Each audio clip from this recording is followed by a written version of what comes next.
Hi all welcome. നമ്മുടെ വളപുരം സലീന താത്തയെ അറിയാത്തവരായിട്ട് ആരും ഉണ്ടാവില്ല അല്ലെ. യൂട്യൂബ് ഉപയോഗിക്കുന്നവരൊക്കെ ഒരിക്കലെങ്കിലും സലീന താത്തയെ കണ്ടിട്ടുണ്ടാവും. അവരുടെ നിഷ്കളങ്കമായ സംസാര രീതിയും ചിരിയും വർത്താനവും ഒക്കെ മലയാളികൾക്ക് വളരെ പെട്ടെന്ന് തന്നെ ഏറെ പ്രിയങ്കരിയായി തീർന്നു അല്ലേ അവര്. അപ്പോൾ ഞാൻ അവരുടെ വീഡിയോ കാണാനിടയായത് കുറച്ച് മാസങ്ങൾക്ക് മുമ്പ് മഴ നനഞ്ഞുകൊണ്ട് അവരും അവരുടെ വല്യമ്മയും ചേർന്നിട്ട് എന്തോ ഒരു ചെടിയോ തയ്യോ നടുന്ന ഒരു വീഡിയോ ആയിരുന്നു കേട്ടോ ആദ്യം കണ്ടത്. അവിടുന്ന് പിന്നെ അങ്ങോട്ട് നമ്മൾ മലയാളികൾ അവരെ അങ്ങോട്ട് ഏറ്റെടുത്തു എന്നുള്ളതാണ്. പിന്നെ അവരുടെ വളർച്ച പെട്ടെന്നായിരുന്നു അവർ യൂട്യൂബിൽ വളർന്നതും തൻ്റേതായിട്ടുള്ള ഒരു ശൈലി ഉണ്ടാക്കുകയും പേരുണ്ടാക്കുകയും ഒക്കെ ചെയ്തത്. പിന്നെ കുറച്ച് മാസങ്ങൾ കഴിഞ്ഞപ്പോൾ എന്താ ഉണ്ടായെന്ന് അറിയില്ല. അവരുടെ വർത്താന രീതിയിലും പെരുമാറ്റ രീതിയിലും ഒക്കെ ഭയങ്കര ഒരു വ്യത്യാസം ഫീൽ ചെയ്തു തുടങ്ങി. കുറച്ചൊക്കെ ഒരു അഹങ്കാരം തലയ്ക്ക് പിടിച്ചു എന്ന് പോലും തോന്നി തുടങ്ങി. അവർ ചെയ്യുന്ന ലൈവിൽ സബ്സ്ക്രൈബേഴ്സിനോട് വളരെ മോശപ്പെട്ട രീതിയിൽ അവർ സംസാരിക്കാൻ തുടങ്ങി. അപ്പോൾ തെറി പറയാനൊക്കെ തുടങ്ങിയെന്ന് തോന്നുന്നു. അങ്ങനെ അങ്ങനെ എന്തോ പ്രശ്നം സംഭവിച്ചത് കൊണ്ടാണ് അവരുടെ ചാനൽ ഇപ്പോൾ വാണിംഗ് കൊടുത്തിട്ട് ഡിലീറ്റ് ആയി പോയതെന്നാണ് മനസ്സിലാക്കാൻ കഴിഞ്ഞത്. അപ്പോൾ യൂട്യൂബേഴ്സൊക്കെ ശ്രദ്ധിക്കേണ്ട ഒരു കാര്യമുണ്ട് കേട്ടോ. നമ്മുടെ സബ്സ്ക്രൈബേഴ്സ് എന്ന് പറയുന്നത് നമ്മുടെ സപ്പോർട്ടാണ്, നമ്മുടെ നെടുംതൂണാണ്. അവരവരുടെ പൈസ ചെലവഴിച്ച് അല്ലെങ്കിൽ സമയം ചെലവഴിച്ച് അവരുടെ ഡാറ്റ ചെലവഴിച്ച് ഒരു മിനിറ്റെങ്കിലും നമ്മുടെ വീഡിയോ കാണുന്നുണ്ടെന്നുണ്ടെങ്കിൽ നമ്മുടെ സബ്സ്ക്രൈബേഴ്സിനെ നമ്മൾ അത്രയ്ക്കും റെസ്പെക്റ്റ് ചെയ്യണം. Give respect and take respect എന്നാണല്ലോ. അപ്പോൾ നമ്മളൊരു ലൈവിലൊക്കെ ഇരുന്ന് സബ്സ്ക്രൈബേഴ്സിനെ മോശം പറയുകയാണെന്നുണ്ടെങ്കിൽ തീർച്ചയായിട്ടും അത് നെഗറ്റീവ് അടിക്കും. ഇപ്പോൾ എല്ലാവരും പറയുന്നുണ്ട് സലു താത്തയ്ക്ക് അഹങ്കാരം തലയ്ക്ക് പിടിച്ചു എന്നുള്ളത്. ഏറെക്കുറെ അത് ശരിയാണ്. അവർ പ്രമോഷൻ വീഡിയോ ആയിട്ട് ഓടി നടക്കുന്നു. അവരെ മുതലെടുക്കുന്ന മറ്റു പല ചാനലുകാരും ഉണ്ട്. അവർക്ക് സ്വയം ചിന്തിക്കാനുള്ളൊരു ബുദ്ധിയും വിവരവും ഒന്നും ഇല്ലാന്നാണ് കേട്ടോ ഞാൻ മനസ്സിലാക്കിയത്. ഞാൻ വലിയ ബുദ്ധിയുള്ള ഒരാളായിട്ട് പറയല്ല. എങ്കിൽ പോലും അവരെ പെട്ടെന്ന് തന്നെ ആൾക്കാർക്ക് മുതലെടുക്കാൻ പറ്റുന്ന ഒരു സ്വഭാവ രീതിയാണ് എന്നാണ് തോന്നിയിട്ടുള്ളത്. അപ്പോൾ അങ്ങനെ മറ്റുള്ളവർ ഇവരെ മുതലെടുത്ത് അവരുടെ ചാനൽ റീച്ച് ആക്കിയിട്ടുണ്ടെന്ന് എനിക്ക് തോന്നുന്നുണ്ട് കേട്ടോ.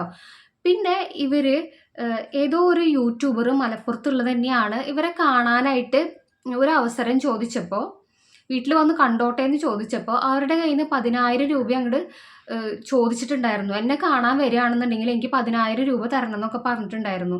അപ്പോൾ അങ്ങനെ ഒരു യൂട്യൂബറും അവരുടെ സബ്സ്ക്രൈബേഴ്സിനോട് പറയില്ല. അപ്പോൾ ഇവരോട് ഈ സലു താത്തയോട് ആരൊക്കെയോ എന്തൊക്കെയോ പറഞ്ഞു കൊടുത്തിട്ട് അവർ ഞാനൊരു സെലിബ്രിറ്റി ആണ്, എന്നോട് സംസാരിക്കാൻ പൈസ വേണം, അല്ലെങ്കിൽ ഞാൻ എന്തെങ്കിലും ചെയ്തു തരുന്നുണ്ടെങ്കിൽ അതിന് പൈസ തരണം എന്നൊക്കെയുള്ളൊരു ചിന്തയായി അവർക്ക്. വളരെ പെട്ടെന്ന് തന്നെ ഞാനൊരു സെലിബ്രിറ്റി ആണെന്ന് അവർക്ക് തോന്നിപ്പോയി. അതിന് അവരെ കുറ്റം പറഞ്ഞിട്ട് കാര്യമില്ല. എന്താണെന്നറിയോ, നമുക്ക് ലൈഫിൽ ഇതുവരെയും കിട്ടാത്ത ഇമ്പോർട്ടൻസ്, ഒരു വില കിട്ടുമ്പോൾ, നമ്മുടെ വാക്കുകൾ കേൾക്കാനായിട്ട് നിരവധി ആൾക്കാർ ക്യൂ നിൽക്കുമ്പോൾ ഓട്ടോമാറ്റിക്കലായിട്ട് ഏതൊരു മനുഷ്യന് തോന്നുന്ന ഒരു കാര്യമാണ് അറിവില്ലായ്മയുടെ ഈ ഒരു അഹങ്കാരം എന്ന് പറയുന്നത്.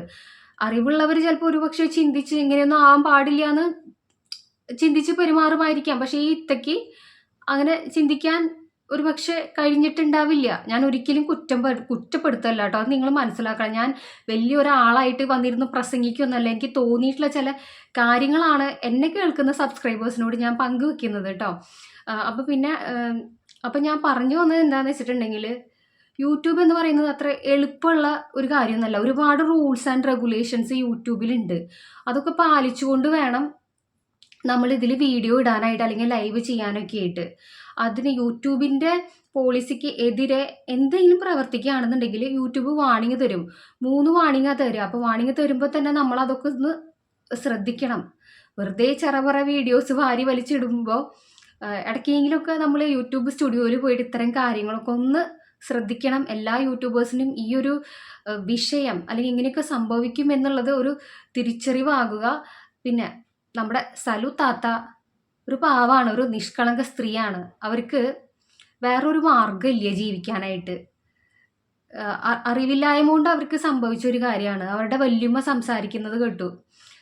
കരഞ്ഞുകൊണ്ട് ആ വല്യമ്മയ്ക്ക് ഒന്നും പറയാൻ തന്നെ പറ്റണില്ല. അവരുടെ ഒരു ജീവിത മാർഗമായിരുന്നു ഈ ഒരു യൂട്യൂബിൽ നിന്ന് കിട്ടുന്ന ഒരു വരുമാനം. വേറൊരു താത്തയുണ്ടല്ലോ, യൂട്യൂബേഴ്സിന് പണി കൊടുക്കാൻ വേണ്ടി നടക്കുന്ന ഒരു താത്ത.